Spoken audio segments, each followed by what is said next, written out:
Hello everyone, today I'll be talking about White Nights by Fyodor Dostoevsky. This book is a short story by a very famous Russian author, which I was able to find in Thailand at Kinokuniya located at Siam Paragon. It is a book that shows the beauty and magic that love can bring, but it also displays the incredible hurt that love can bring as well. Explores the themes of love, loneliness, and dreams in a set of St. Petersburg, Russia during the summer when the sun barely sets, hence the title White Nights. First, a bit about the author. Fyodor Dostoevsky was born in 1821 and is one of the most important figures in world literature.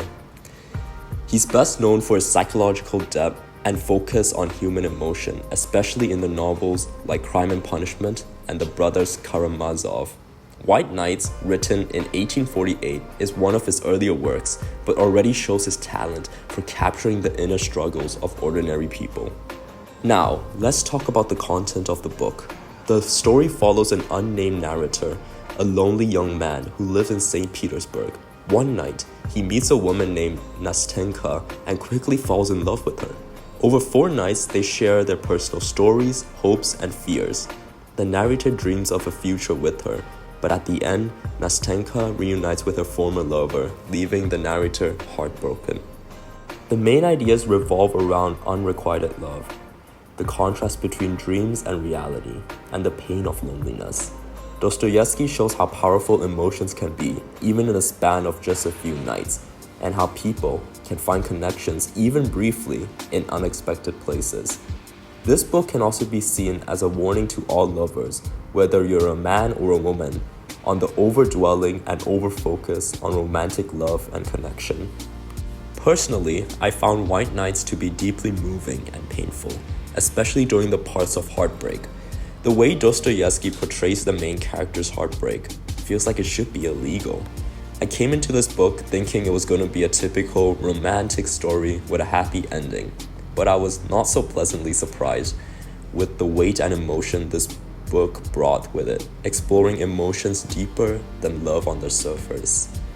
I appreciated how the story didn't end with a typical happy ending, which we see with a lot of books. It felt more realistic. Life doesn't always go the way we want it to, and just like the author, we are left with memories and what-ifs from the love we possessed in the past. I feel like White Nights suggests that even brief encounters can leave lasting impacts on your life. As a person who doesn't like to dwell into realms of romance and love, knowing the deep and powerful scars and pain it can leave behind, I can confidently say that this is the type of book I would usually try to avoid, which is a good thing for the book since it paints a very realistic picture of love and heartbreak. So real, I might be even scared of it. The descriptive environment of St. Petersburg was something I was also fond of. During the White Nights, it made the story feel so dreamlike and timeless. Dreams, fantasies, places we run off to in the middle of the night to take solace in when life seems empty and meaningless. It is a common saying to chase your dreams or not to let go of your dreams. But what if dreaming is one of the most dangerous activities we can do, and it is possible that dreams can slowly destroy our lives? This is the message given by Fyodor Dostoevsky, White Night.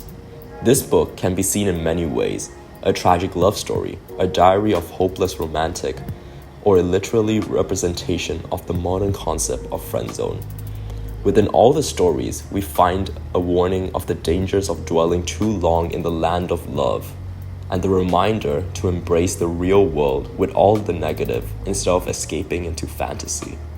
By reading this book, you will find out how romance can ruin your life, how narratives controls our actions, and how we can fill our existence with so much fantasy that we forget to live. White Night is a great book, and I would totally recommend anyone who hasn't already read it to read it, since it will give you a great story and a great impression on dreams, fantasy, and love. I found this book at Kinokuniya at Siam Paragon for only 150 baht, but I think any bookstore in Thailand would definitely have it since it's a very famous book. This is it for my presentation. Thank you very much for listening. Goodbye.